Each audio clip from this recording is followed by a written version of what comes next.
Hey, what's up everybody? It's Lids, and we're back for some more Gwent, and today we're playing the new Patience is a Virtue seasonal event, which is an alternate game mode in which at the start of our turn, every card in our hand gets transformed into a random card that costs one more provision. Now you might think that means that your starting deck doesn't matter, but you would be wrong. So let's go take a look at the deck, and I'll show you the plan.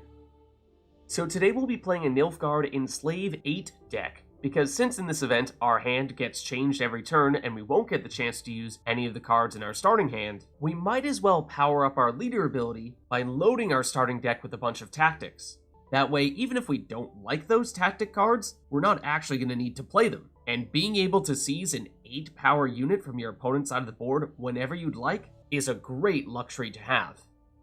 Of course, that means that most of the cards that are in our deck are not all that important because they're likely to transform before we actually play them. We do have at least one aristocrat in case we end up getting some of our cards turning into Masquerade Ball. So if you happen to get a tutor, Ceallach Dyffryn can give you a way to trigger those Masquerade Balls, but that's a niche situation. And other than that, there's really just one thing you want to try to keep in your deck, that being your Imperial Brigades and your hunting packs, because if you happen to get a random one of these to show up in your hand, then you can potentially summon the other ones out from your deck, which is a nice little bonus. Other than that, the deck does have devotion, so if you have any random cards with a devotion ability, then those will work. However, we do have duplicate cards, which means, unfortunately, Shoop's Day Off and Redea will not work for us. So of course, today's deck is all about the leader ability leading us to success. So let's go see it in action. Alright, so going up against Northern Realms here. And they'll go first. Okay, so our starting hand here doesn't matter too much, other than that we'd like to keep all of our hunting packs in our deck. And we'd like to have a bit of a mix when it comes to the provision costs of the cards in our hand, so that they don't all turn into Masquerade Ball on the same turn. Which we have a lot of 4s and a lot of 5s, which is a little concerning. We'll keep Amnesty, because that is a 6. But let's dump the Mage Assassin, since that is another card that theoretically can be helpful in our deck, and get another one back. Okay, they'll start with Blue Boy, which is a little bit of an odd choice, since they're going to need self-damage for him to provide much of any value. Then we could try going the poison route with the Forest Whisperer, though Blue Boy is not a great target for that. I do like Freak Show, but it does mean we're going to have to focus a lot on Syndicate cards if we're going to go that route, because it very much needs the coin generation to make it work, but it's strong enough that I think it is worth it. So we'll give it a shot. Don't think Blue Boy is an immediate target for it, though. We'll try to save our coins for something bigger. Okay, then they go Gerhardt. Now that's an interesting card, quite powerful, and they'll even use the order ability immediately to get packed. Power up Blue Boy.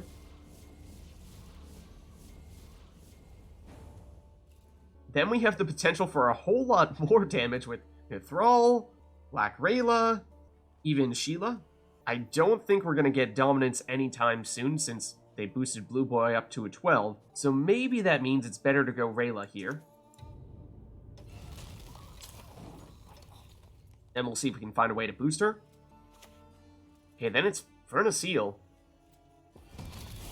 So they'll spawn in a few of those Elven Deadeyes. And their two biggest cards are tied at 12 right now. Don't know what the chances are of us getting an Igni. Okay, and I think we take a bit of a chance here going with Sayer Kwan, and we just cross our fingers that they don't have a source of damage. Otherwise, it could very well go down, but if it doesn't, it'll give us a ton of points. Let's hit Verna Seal, because I'd like to keep these two tied as the highest unit in case we do have a way of shutting them both down. Okay, then it's Water of Brocklon. So they're spawning in more units. And we're starting to get to the higher provision numbers here. So we're getting some tempting cards. Tibor is, of course, 13 points and no idea what we'll end up summoning out of their deck. Living Armor, a little bit safer, a straightforward 10 power. Long term, Artorias Vigo certainly has the most potential because he does have Assimilate, which is going to proc at least once every turn. So I think we do go for him. And Hunting Pack is really nice, because with that, we can get out our other Hunting Packs, and then let's use Rayla to continue to hit some of their other cards. And because they were not able to shut down Sayer Kwan, it will have time to get its boost. Okay, they're going with Geralt Ard, which is Unfortunate, because we had 2 cards that were row-locked to the melee row, so that does stink. Interestingly enough, one of our options here is Full Test, which we could use to create additional copies of the Hunting Pack. Of course, we've already summoned 2 of them out from our deck, but we could potentially get a whole lot more, and cross our fingers that we happen to get another random Hunting Pack showing up so we can summon more of them out. That's the risky approach. Or we could go for 10 boosts, or gain some resilience, which, because they have a fairly large lead here, might actually be the best play. So I think we do go for that. But Full Test was tempting. And then it's Gezros. Now that's, of course, a very big card. One that we could potentially consider stealing. His Adrenaline has not yet kicked in, but I think I know what we're playing next. We have Geralt's Professional, which may not have been the Geralt that I was asking for, but it is capable of destroying either Gerhardt or Blue Boy, which is a pretty enticing offer. I would love if we still had the damage from Rayla or Creekshow, which could allow us to set up the destruction on Gezros, but with them in the range row, that's no longer an option, so I think it's certainly still not bad.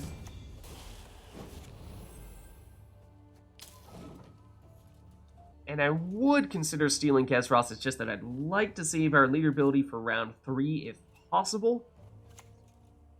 Roach Merciless. They are Northern Realms, so it's possible they have other Blue Stripes Commandos in their deck. We do have duplicate cards in our deck, so Redea does not work. We don't have any Northern Realms cards in our deck, so Amphibious Assault doesn't work. We don't have any Bronze Firesworn units in our hand, so Ulrich is pretty bad. So I think that means we're going Fallen Rayla here. And what if we just casually put her right next to Black Rayla? Because that makes lots of sense.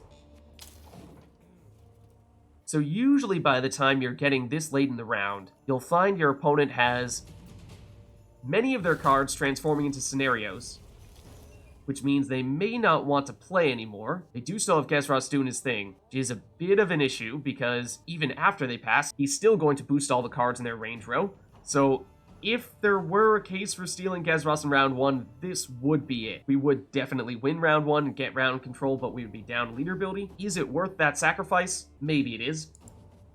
Maybe it is.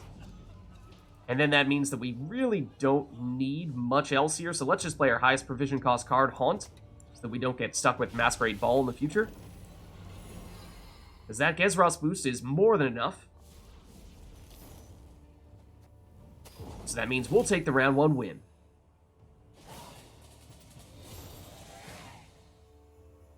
Okay, and remember, we have Gabor Zigrin, who had Resilience, so he's carrying over with 4 points. Not sure how much of a difference that's really going to make.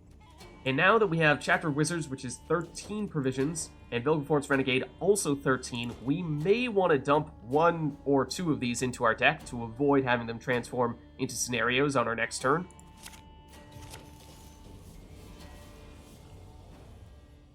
Especially because we are likely to dry pass here. Since we did play 1 more card than our opponent, yes, we do have Gabor Zigrin, but I just don't think that's enough reason to push right now. Presumably they can put up enough points with 1 card to catch us here. They can with Damien. That would be a card we would love to have right about now after having used our leader ability in round 1, but they probably will not bother to use him here since they already have enough points. Okay, so now for round 3, we're mostly just looking to get a nice mixture of provision costs in our hand, again, so that we avoid bricking our cards by having them all transform into scenarios. So Ceres is definitely our highest provision cost card, but we should still have time to play her before she becomes an unplayable scenario. Then let's get rid of one of our 4 provision cost cards, ideally. Although we would have probably liked to have kept Impera Brigade if possible. Not sure if we're ever going to get the chance to summon the other ones out from our deck anyway, though. Yeah, they start with Sabertooth Tiger, which is a really strong first turn play.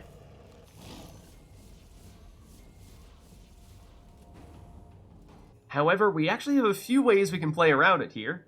Either with Sigvald, because he'll turn that damage into bleed and be able to use that to damage them instead. But Simlas is also an option. Unfortunately, I think many of our bronze special cards, we've lost the pair to them.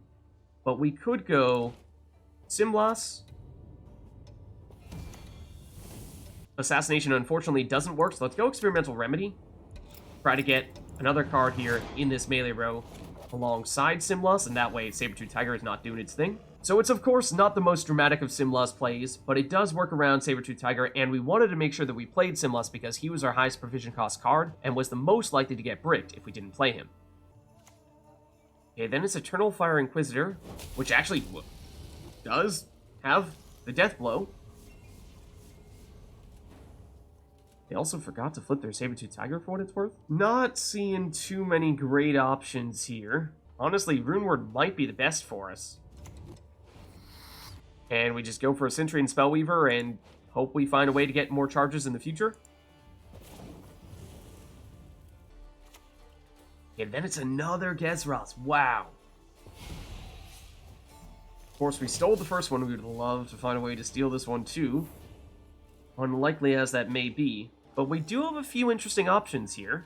We could go Cosimo and play him next to these two and hope for something amazing. We have a decent amount of damage with Teruviel, some boost with Neneke, and Sayer Quan, which has probably the highest point potential. Even Lydia might not be bad. Tell you what, let's go Lydia. Use Pact, and give us some charges in hopes of getting a little more damage to actually remove Gezras. We did have to play Lydia in the range row, though, in order to get that ability, and so she did get hit by that Saber-Tooth Tiger. Then a Defender in their range row, presumably to try to protect Gezras for one more turn. However, we could destroy it, or steal its armor, although I think destruction does sound pretty good right about now.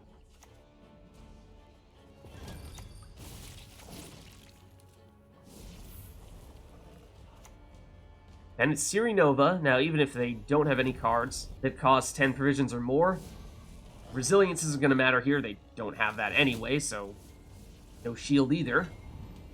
Okay, and we have a very interesting option or two here. Draker Turtle could take the damage from Gezras and turn that into boost.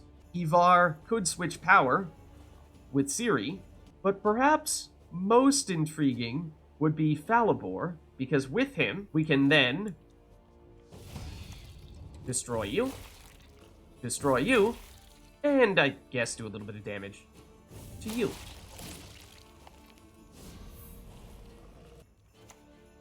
And then it's Murlega, which has 3 damage, just enough to, get rid of, yes, one of our cards, not the one I was expecting though, but does make sense, means now we no longer have 2 cards in our range row, making Vincent Van Rollenham a potential Saber-Tooth Tiger target. They also use a couple leader ability charges here to put shields on Murlega and Siri Nova. I think we've got to go Great Oak here. We don't have a ton of cards in our melee row, but it's at least something, and even then, it's 12 points of value. Although actually, playing it in the melee row means Vincent takes 2 points of damage, which kinda cancels out the extra stuff that we're getting from playing Great Oak in the melee row, so I guess we'll go Great Oak in the range row in that case. And let's just get rid of this Zealot. Okay, now it's Fergus giving Spying to one of our cards. That'll be their other shield. And Portal probably doesn't have enough time to be all that effective here. So I think we do go for Fulmar, which is not bad by any means, because we can use him to create Tears of Siren. Granted, they do have shields on most of their units. But we'll break through the shields on this turn, and also get in a Deafening Siren. And it's Chapter of Wizards, which is not bad, but this is going to be their last turn, so is it going to be enough? It's an Aretusa Adept. They do not have any way of boosting her, though. So that means we don't even need to play this last card. Regis was not ideal, but we'll take the win. Alright, so going up against Nilfgaard here, and they'll go first. And since they are Tactical Decision Nilfgaard, that might mean they are going to deliberately play Masquerade Ball and try to use that leader ability to get an Aristocrat from their deck to trigger all those Masquerade Balls. But for us, let's get rid of these Hunting Packs. We'd like to keep those in our deck.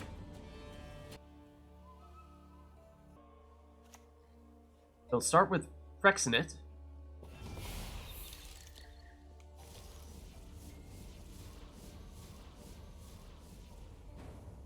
And it looks like our best option here may be to go with Cyprian Wiley and banish that young Dryad. Then it's Percival, so they're going a very Scoia'tael-centric route here. And we could go with a point slam with Ceall, although he is a little bit vulnerable to damage, of course, but let's take that chance. Okay, then it's the Snack? Surely that won't work.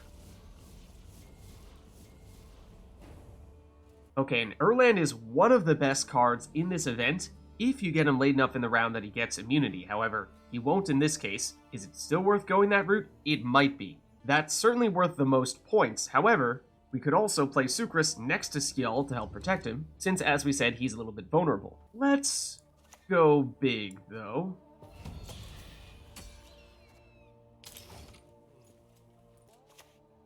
Okay, then it's Donimir. So he's a defender, of course. I'll also get out Knickers. And for us, I think we go Shaping Nature here. And use that, probably with the pure boost, to boost up Ceall. That way it's going to take a lot for him to get down to Berserk 5. It's much more likely that they would remove him altogether with something like a Geralt. But let's use Erland as well, before they try to shut him down. And that is, of course, all the big boostage that we were trying to get. Okay, then it's Mata, which will make this round go longer, which is significant, because all of our cards will increase their provision cost one more time, and their leader ability as well. Usually, I think the best play with this leader ability, as we've done in the past, is to get Masquerade Ball on the board numerous times, ideally, and then use your leader ability at the start of your turn so that you can play an Aristocrat from your deck. They don't go that route here. And we could do a few things here. We could play a defender of some variety, or we could even, if we're feeling bold, use Quacks to try to thin out one of their key cards by playing it in the melee row. I think we might just keep this one simple, though. Let's go with a defender and maybe go Cave Troll, because that will, of course, help protect Ceall. Igni, yeah, we were saying how, theoretically, a Geralt could remove one of those big cards, and that is exactly what they do here. However, we could try to remove one of their cards with Morale, so maybe we go with that. And we're probably going to want to go for Donimir, since he is tied for the biggest card, and of course we can't hit anything else in their range row. Okay, then it's Cadaverine. So they'll get a Cave Troll in that case. Okay, and they don't have any 4 provision cost cards, which means that Yaga does not have anything to eat, not to mention, even if they did, they'd be hiding behind a defender. So I think what we do here in that case is we go Vilgefortz Renegade, and let's put Cadaverine in our hand and put Amphibious Assault in their graveyard, because we weren't going to be able to use Amphibious Assault, and it costs a lot of provision, so it was going to be pretty close to turning into a borderline unplayable scenario. Okay, then it's Saskia Commander. Now, do they have any Scoia'tael units in their deck? Probably not, and I doubt they meet this criteria anyway. So now let's go Great Oak and use that to damage one of their big cards here.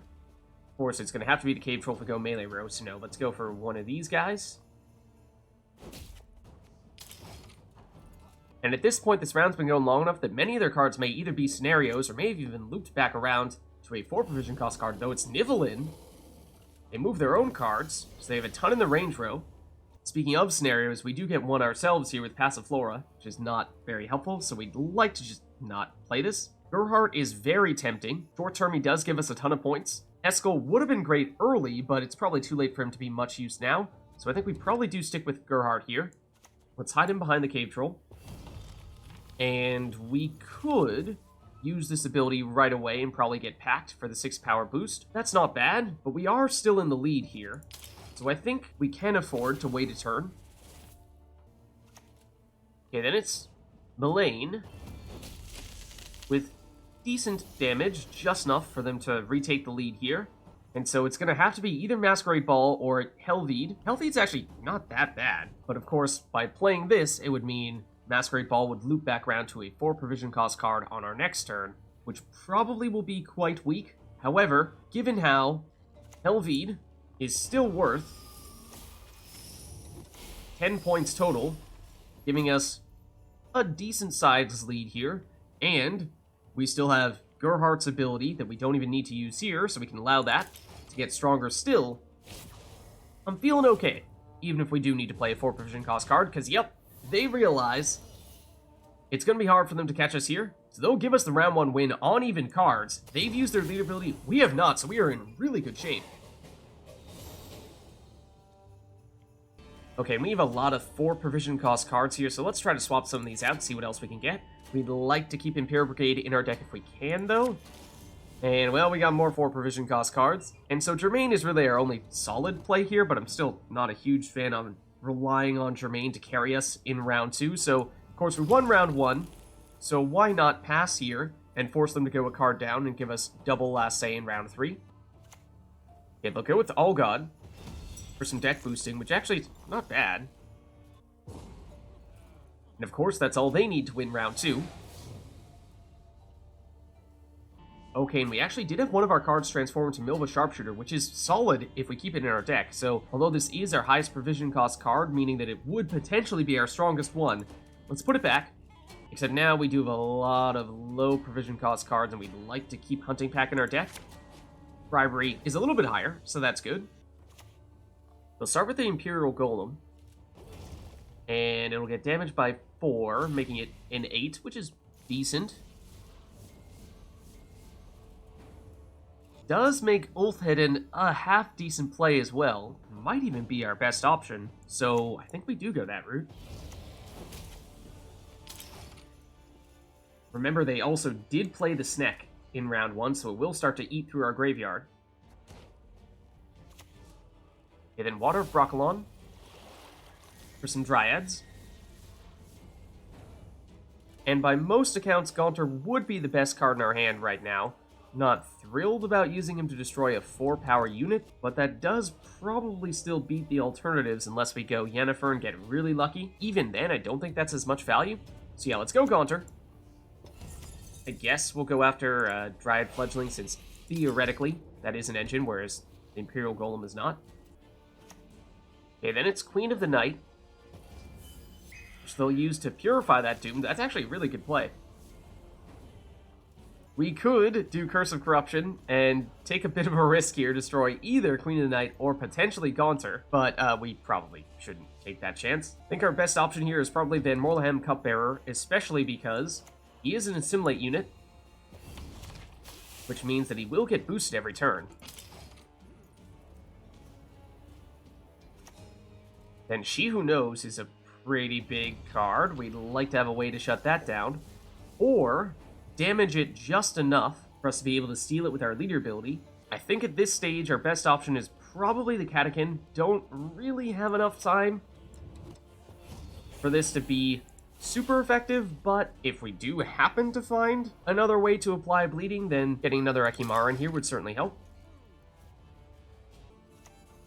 Okay, then it's Ardal.